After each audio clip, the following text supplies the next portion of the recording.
কথা শুরু করতে না করতেই দল বেঁধে ওটা শুরু করলো কেন? এটা বসছিল কেন এখানে? আমি কি কথা বলতে বলতে আপনাদেরকে অতিষ্ঠ করে ফেলেছি?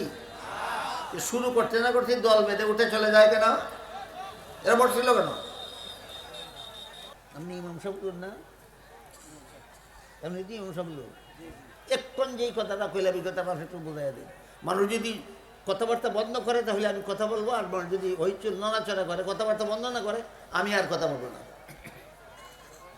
সুবহানা রাব্বিকা রাব্বিল ইজ্জাতি আম্মা ইয়াসিফুন ওয়া সালামুন আলাল মুরসালিন ওয়ালহামদুলিল্লাহি রাব্বিল আলামিন।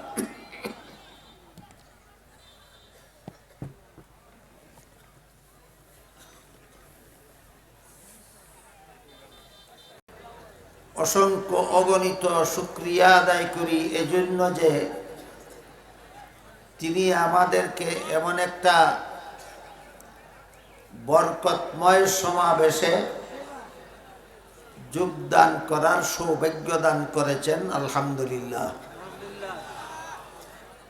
এই সমস্ত মাহফিলগুলির আয়োজন ইসলামী সম্মেলন নামে, ওয়াজ মাহফিল নামে, তফসিরুল কোরআন নামে এই সমস্ত সম্মেলন যে হয়, সবগুলি সম্মেলনের একটাই উদ্দেশ্য থাকে, সেটা হলো মানুষের হেদায়েত। মানুষের হেদায়েতের জন্য এই জাতীয় সম্মেলনগুলি হয়ে থাকে। তাই আমরা একটু মনোযোগে বোঝার চেষ্টা করি হেদায়েত কাকে বলে। হেদায়েত শব্দের আবিধানিক অর্থ হলো পথ প্রদর্শন করা, কিন্তু ইসলামের পরিভাষায় যে কোনো পথ প্রদর্শনকে হেদায়েত বলে না। ইসলামের পরিভাষায় শুধুমাত্র চিরশান্তি এবং চিরমুক্তির পথ প্রদর্শনকে হেদায়েত বলে। আমার কথা যদি আপনাদের বুঝে আসে, যদি বুঝে থাকেন, তাহলে বলুন তো, চিরশান্তির জগৎ দুনিয়া না আখেরাত? আখেরাত। চিরমুক্তির স্থান দুনিয়া নয়, আখেরাত। কারণ দুনিয়ার জীবনটাই ক্ষণস্থায়ী, এখানকার শান্তিও ক্ষণস্থায়ী, অশান্তিও ক্ষণস্থায়ী। আখেরাতের জীবনটা চিরস্থায়ী, তাই সেখানকার শান্তিও চিরস্থায়ী, অশান্তিও চিরস্থায়ী। সেই চিরস্থায়ী জীবনের অশান্তির হাত থেকে বাঁচার এবং শান্তি লাভ করার পথ প্রদর্শনকে ইসলামের পরিভাষায় হেদায়েত বলা হয়। এই পথ প্রদর্শন আল্লাহ পাক রব্বুল আলামিন মানুষকে অসংখ্য নবী রাসূল পাঠাবার মাধ্যমে করেছে। হযরত আদম আলাইহিস সালাম থেকে নিয়ে মুহাম্মাদুর রাসূলুল্লাহ সাল্লাল্লাহু আলাইহি ওয়াসাল্লাম পর্যন্ত লক্ষাধিক নবী রাসূল আল্লাহ দুনিয়াতে পাঠিয়েছেন শুধু মানুষকে চিরশান্তি এবং চিরমুক্তির পথ দেখাবার জন্য, এক কথায় হেদায়েতের জন্য। সমস্ত মানুষকেই আল্লাহ এই পথ প্রদর্শন করে থাকেন। কোন পথে জীবনযাপন করলে পরকালে শান্তি এবং মুক্তি পাওয়া যাবে, সেই পথ আল্লাহ সমস্ত মানুষকেই প্রদর্শন করে থাকেন। কিন্তু দুনিয়ার বেশিরভাগ মানুষ দুনিয়ার তুচ্ছ স্বার্থের লোভে আল্লাহর প্রদর্শিত পথে চলে না। কম সংখ্যক মানুষ আল্লাহর প্রদর্শিত পথে চলতে প্রস্তুত হয়, অধিকাংশ মানুষ প্রস্তুত থাকে না। যারা আল্লাহর প্রদর্শিত পথে চলতে যারা দুনিয়ার তুচ্ছ স্বার্থের লোভে প্রস্তুত থাকে না, তাদেরকে আল্লাহ শেষ পর্যন্ত জান্নাতে পৌঁছাবার ব্যবস্থা করেন না। আর যারা আল্লাহর প্রদর্শিত পথে জীবনযাপন করতে প্রস্তুত হয়, আল্লাহ পাক রব্বুল আলামিন তাদেরকে জান্নাত পর্যন্ত পৌঁছার ব্যবস্থা করে দেন। বুঝে থাকলে একটু দয়া করে বলুন তো, সব মানুষকেই আল্লাহ জান্নাতে পৌঁছার ব্যবস্থা করেন না কিছু মানুষকে? কিছু মানুষকে। ওরা কারা? যারা আল্লাহর প্রদর্শিত পথ চিনলে পরে, জানলে পরে, বুঝলে পরে এই পথে জীবনযাপন করার জন্য যারা প্রস্তুত থাকে। কাজে আমরা আজকেও মাহফিলে এসেছি, ভবিষ্যতেও ইনশাআল্লাহ আরো অনেক মাহফিলে যাব। যদি উলামায়ে কেরাম বুজুর্গানে দ্বীনের মুখ থেকে আল্লাহর প্রদর্শিত পথ চিনার পরে, জানার পরে যদি আমরা প্রস্তুতি গ্রহণ করি আল্লাহর পথে জীবনযাপন করতে, তাহলে আল্লাহ বলেন আমি আল্লাহ তোমাদেরকে জান্নাতে পৌঁছার ব্যবস্থা করে দেব।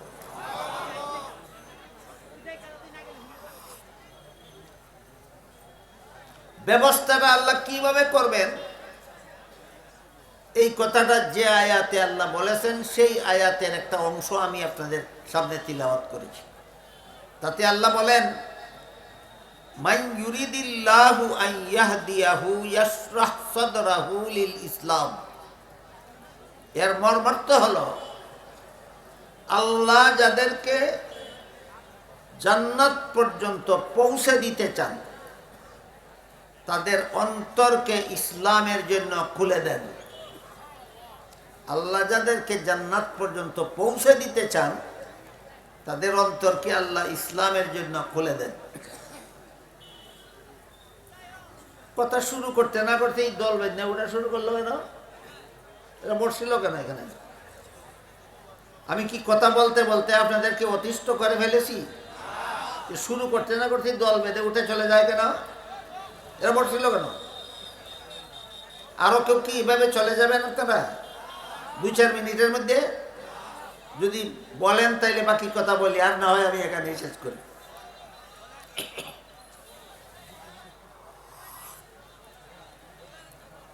উঠা বসা করবেন না মেহরবানি করে। কি এটা?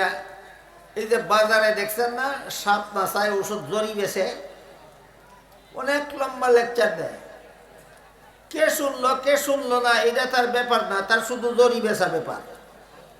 দেখেন না এরকম বাজারে অনেকে লেকচার দিয়া সাপ নাচানি দেখায়, জরি বেছে, অনেক লম্বা লেকচার দেয়।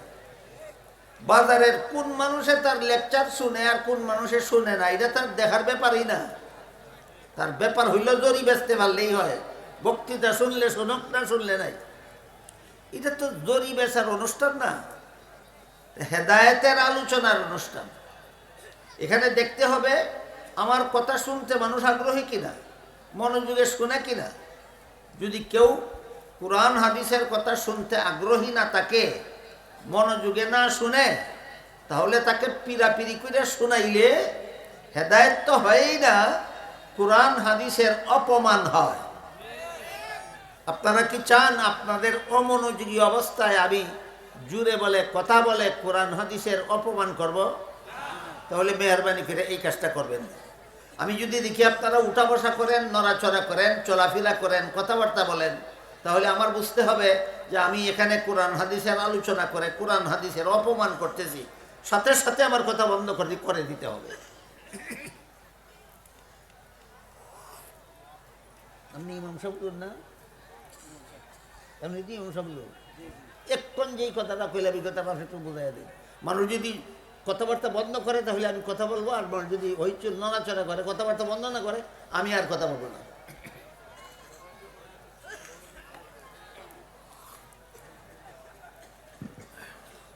এই উপস্থিতি আপনাদের কাছে বিনীতভাবে অনুরোধ করছি, মেহেরবানি করে কেউ উঠাউঠি করবেন না, কোনো হট্টাগোল করবেন না।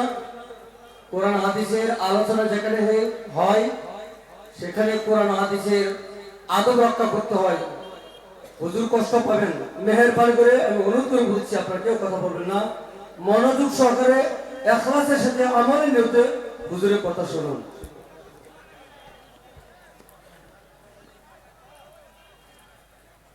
মুহতারাম হাজিরিন,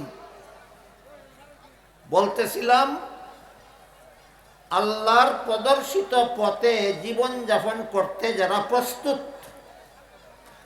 তাদেরকে আল্লাহ জান্নাত পর্যন্ত পৌঁছার ব্যবস্থা করে দেন। ব্যবস্থাটা কিভাবে করেন এর বিবরণটা যে আয়াতে আল্লাহ দিয়েছেন সেই আয়াতাংশটা আমি আপনাদের সামনে তিলাওয়াত করি। সেখানে আল্লাহ বলেন, মান ইউরিদিল্লাহু আন ইয়াহদিয়াহু ইয়াশরাহ সাদরাহু লিল ইসলাম। এর মর্মার্থ হলো আল্লাহ যাকে জান্নাত পর্যন্ত পৌঁছে দিতে চান, আল্লাহ যাদেরকে জান্নাতে পৌঁছে দিতে চান তাদের অন্তরকে ইসলামের জন্য খুলে দেন। এই আয়াত নাজিল হওয়ার পরে সাহাবায়ে কেরাম রাদিয়াল্লাহু তাআলা আনহুম আজমাইন মুহাম্মাদুর রাসূলুল্লাহ সাল্লাল্লাহু আলাইহি ওয়াসাল্লামের কাছে জিজ্ঞাসা করলেন, আল্লাহ বললেন আল্লাহ যাদেরকে জান্নাতে পৌঁছে দিতে চান তাদের অন্তরকে ইসলামের জন্য খুলে দেন। কোন মানুষের অন্তরকে ইসলামের জন্য খুলে দেওয়ার ব্যাখ্যা কি? সাহাবাগণ রাসূলের কাছে ব্যাখ্যা জানতে চাইলেন। জবাবে রাসূল করিম সাল্লাল্লাহু আলাইহি ওয়াসাল্লাম বলেন, এর ব্যাখ্যা হলো আল্লাহ তাদের অন্তরে একটা নূর দান করেন। আল্লাহ যাদেরকে জান্নাতে পৌঁছে দিতে চান তাদের অন্তরে আল্লাহ একটা নূর দান করেন। এই কথা শুনে সাহাবায়ে কেরাম আবার জিজ্ঞাসা করলেন, কার অন্তরে আল্লাহ নূর দান করলেন আর কার অন্তরে আল্লাহ নূর দান করলেন না সেটা বোঝার উপায় কি? রাসূল করিম সাল্লাল্লাহু আলাইহি ওয়াসাল্লাম জবাবে বলেছেন, তিনটা আলামতের দ্বারা বোঝা যাবে। যার মধ্যে তিনটা লক্ষণ পাওয়া যাবে, পরিষ্কারভাবে প্রমাণিত হবে যে আল্লাহ তার অন্তরে হেদায়েতের নূর দান করেছেন। তিন লক্ষণের প্রথম লক্ষণ হলো, রাসূল বলেন এই লোকটা দুনিয়ামুখী হবে না। আল্লাহ যাকে জান্নাতে পৌঁছে দিতে চান সে দুনিয়ামুখী হবে না। দুনিয়ামুখী হবে না মানে দুনিয়াটাকে অন্যায়ভাবে উপভোগের চেষ্টা করবে না। দুনিয়ামুখী হওয়ার অর্থ হলো দুনিয়াকে অন্যায়ভাবে উপভোগের চেষ্টা করা। দুনিয়ামুখী না হওয়ার মানে হলো দুনিয়াটাকে অন্যায়ভাবে উপভোগের চেষ্টা না করা। কাজেই যে সমস্ত লোকে দুনিয়াটাকে অন্যায়ভাবে উপভোগের চেষ্টা করে না এরা দুনিয়ামুখী নয়। বুঝে থাকতে বলুন তো, বর্তমান সমাজে এমন কোন মুসলমান আছে কিনা যারা সুযোগ পাইলে চুরিও করে? এটা কি ন্যায়সঙ্গতভাবে দুনিয়া উপভোগ হইল না অন্যায়ভাবে? ডাকাতি করলে, সুদ খাইলে, ঘুষ খাইলে, দুর্নীতি করলে, জালিয়াতি করলে, এইভাবে যে কোনো পদ্ধতিতে দুনিয়াটাকে যে অন্যায়ভাবে উপভোগের চেষ্টা চালায়, প্রমাণ হইল তোমার অন্তরে হেদায়েতের নূর নাই। যাদের অন্তরে হেদায়েতের নূর আছে এদেরকে না চুরিতে পাওয়া যাবে, না ডাকাতিতে পাওয়া যাবে, না খুন খারাপিতে পাওয়া যাবে, না সুদ খাওয়ার বেলায় পাওয়া যাবে, না ঘুষ খাওয়ার বেলায় পাওয়া যাবে, না জুলুম অত্যাচারের বেলায় পাওয়া যাবে, না দুর্নীতিতে পাওয়া যাবে, না জালিয়াতিতে পাওয়া যাবে। নাম কথা বলবো, এক কথায় সকল প্রকার অপকর্ম থেকে তারা বিরত, যাদের অন্তরে আল্লাহ হেদায়েতের নূর দান করেছে। রাসূলের বর্ণিত আলামতগুলি মনোযোগে শুনলে আর বুঝলে অবশ্যই আপনারা প্রত্যেকে মনে মনে টের পাওয়ার কথা যে কার অন্তরে, এখানে যারা বসা আছি আমরা, আমাদের কার অন্তরে আল্লাহ প্রদত্ত হেদায়েতের নূর আছে আর কার অন্তরে হেদায়েতের নূর নাই। তবে বুঝার পরে যদি আমরা আজকের থেকে মনে মনে প্রতিজ্ঞাবদ্ধ হই যে আমি দুনিয়াতে আর দুনিয়ার জীবনে আর কোনোদিন অপকর্মে লিপ্ত হব না, আমি পরকালের শান্তি এবং মুক্তির জন্য প্রস্তুতি গ্রহণ করব, আমি আমার মরণকে কখনো ভুলে যাব না, তাহলে আল্লাহ আজকের থেকেই আমার অন্তরে হেদায়েতের নূর দান করে দেবেন। আগে আলামত তিনটা বলি, তারপরে যদি আপনারা কেউ মনে করেন তিন আলামত পথে তো আমার অন্তরে হেদায়েতের নূর নাই, আমি যেভাবে বলেছি সেভাবে মনে মনে প্রতিজ্ঞা করলেই আপনার অন্তরে আল্লাহ হেদায়েতের নূর দান করে দেবেন। রাসূল বলেন, এক নম্বর আলামত হলো এই লোকটা দুনিয়ামুখী হবে না, অর্থাৎ দুনিয়াকে অন্যায়ভাবে উপভোগের চেষ্টা করবে না, কোনো রকমের অপকর্মে লিপ্ত হবে না। যত মানুষ সমাজে যত রকমের অপকর্মে লিপ্ত হয়, তারাই দুনিয়াটাকে অন্যায়ভাবে উপভোগের চেষ্টা চালায়। কিসের আলামত? হেদায়েতের নূর নাই। দুই নম্বর আলামত রাসূল বলেন, যার অন্তরে আল্লাহ হেদায়েতের নূর দান করেছেন সে পরকালমুখী হবে। এক নম্বর আলামত ছিল দুনিয়ামুখী হবে না, আর দুই নম্বর আলামত হলো আখিরাতমুখী হবে। আখিরাতমুখী হবে কথার ব্যাখ্যা হইল, আখিরাতে ফল পাওয়ার মতো কাজকর্ম নিয়ে জীবন ভর ব্যস্ত থাকবে। যেসব কাজের সুফল পরকালে পাওয়া যায়, এইসব কাজ নিয়ে সারা জীবন ব্যস্ত থাকবে। কথা বুঝে থাকতে বলুন তো, নামাজ রোজা ইবাদত বন্দেগীর সুফল দুনিয়াতেই পাওয়া যায় না আখিরাতে পাওয়া যাবে? তাহলে এইসব কাজ নিয়ে ব্যস্ত থাকবে মরণ পর্যন্ত।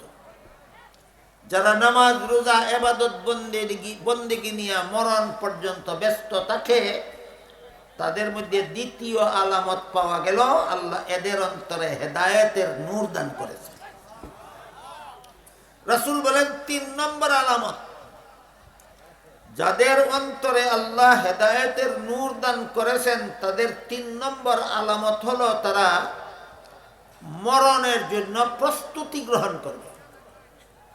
মরণের জন্য প্রস্তুতি গ্রহণ করবে। এই কথা শুনলে আপনাদের মনে প্রশ্ন জাগতে পারে যে আমি যদি মরণের জন্য প্রস্তুতি গ্রহণ করি না তাহলে কি আমার মরণ হবে না? তাহলে তো আরো ভালোই হলো। ব্যাপারটা এমন নয়, বরং হাদিস শরীফে রাসূল করিম সাল্লাল্লাহু আলাইহি ওয়াসাল্লাম বলেছেন, মানুষের সারা দুনিয়ার সমস্ত মানুষের মরণ দুই প্রকার। একদল মানুষের মরণ এক প্রকার, আরেক দল মানুষের মরণ আরেক প্রকার। একদল মানুষকে মরণকালে আল্লাহ তার জান্নাতের ঠিকানা দেখাইয়া তার মরণ ঘটান। যাদেরকে আজরাইল ফিরিস্তা যাদের জান বের করতে আসে, আইসা আগে এদেরকে জান্নাত দেখায়, দেখাইয়া বলে এই জান্নাতে আল্লাহ তোমার জন্য ঠিকানা নির্ধারণ করেছেন। আল্লাহর রাসূল বলেন, এই মুমূর্ষগ্রস্ত লোকটা নিজের চোখে জান্নাতের সিনারি দেখার পরে আর আজরাইলের মুখে সেই জান্নাতের সুসংবাদ পাওয়ার পরে দুনিয়ার সবকিছু ভুলে যায়। নিজের আত্মীয় স্বজন, বন্ধু বান্ধব, বাড়িঘর, ধন সম্পদ, টাকা পয়সা সবকিছু ভুলে গিয়ে আজরাইলকে বলে অতি তাড়াতাড়ি আমাকে আমার ঠিকানার দিকে নিয়ে যাও। এই হইল একদল মানুষের মরণের অবস্থা। রাসূল বলেন আরেক দল মানুষের মরণের অবস্থা হলো আজরাইল তাকে জাহান্নাম দেখাইয়া বলে এই জাহান্নামে তোমার ঠিকানা। তখন ওই লোকটা যে কোনো মূল্যের বিনিময়ে তার প্রাণটা দেহ থেকে বের হতে চায় না। আজরাইল জবরদস্তি তার দেহ থেকে প্রাণ বের করে নিয়ে যায়। এই হলো আরেক দলের মরণের অবস্থা। বুঝে থাকলে বলুন তো, প্রথম দলের মতো মরণ হবে আমার বিনা প্রস্তুতিতে, না এমন মরণের জন্য প্রস্তুতির দরকার আছে? এইটাই হলো মরণের জন্য প্রস্তুতি গ্রহণ করার ব্যাখ্যা। আল্লাহর রাসূল বলেন তিন আলামতের দ্বারা বোঝা যাবে কোন মানুষটার অন্তরে আল্লাহ হেদায়েতের নূর দান করেছেন। প্রথম আলামত হলো দুনিয়ামুখী হবে না, দ্বিতীয় আলামত হলো পরকালমুখী হবে, তৃতীয় আলামত হলো ভালো মরণের জন্য প্রস্তুতি গ্রহণ করবে। রাসূলের বর্ণিত 3 আলামত শোনার পরে, বুঝার পরে যদি আমরা কেউ মনে করি যে তাহলে তো আমার অন্তরে হেদায়েতের নূর নাই, আমি তো দুনিয়াটা অন্যায়ভাবে উপভোগের চেষ্টা চালাই, আমি তো নামাজ রোজা ইবাদত বন্দেগী নিয়ে ব্যস্ত থাকি না, আমি তো ভালো মরণের চিন্তাও কোনোদিন করি না, তাহলে বোঝা গেল আমার অন্তরে হেদায়েতের নূর নাই। করতে হবে কি? এক্ষুনি আমি আমার অন্তরের সাথে ওয়াদা করব, আর জীবনে কোনোদিন দুনিয়াটাকে অন্যায়ভাবে উপভোগের চেষ্টা করব না, আর জীবনে কোনোদিন নামাজ রোজা ইবাদত বন্দেগীতে অবহেলা করব না, আর জীবনে কোনোদিন মরণের কথা ভুলে যাব না। এই মুহূর্তেই আল্লাহ আমার অন্তরে হেদায়েতের নূর দান করে দেবেন। আল্লাহ আপনাদের আমাদের সবাইকে এই সমস্ত সম্মেলনের আসল উদ্দেশ্য যেটা হেদায়েতের নূর লাভ করা, আল্লাহ আপনাদের আমাদের সবার অন্তরে হেদায়েতের নূর দান করুন। সবাই বলুন আমিন। সুবহান রাব্বিকা রাব্বিল ইজ্জাতি আম্মা ইয়াসিফুন ওয়া সালামুন আলাল মুরসালিন ওয়ালহামদুলিল্লাহি রাব্বিল আলামিন।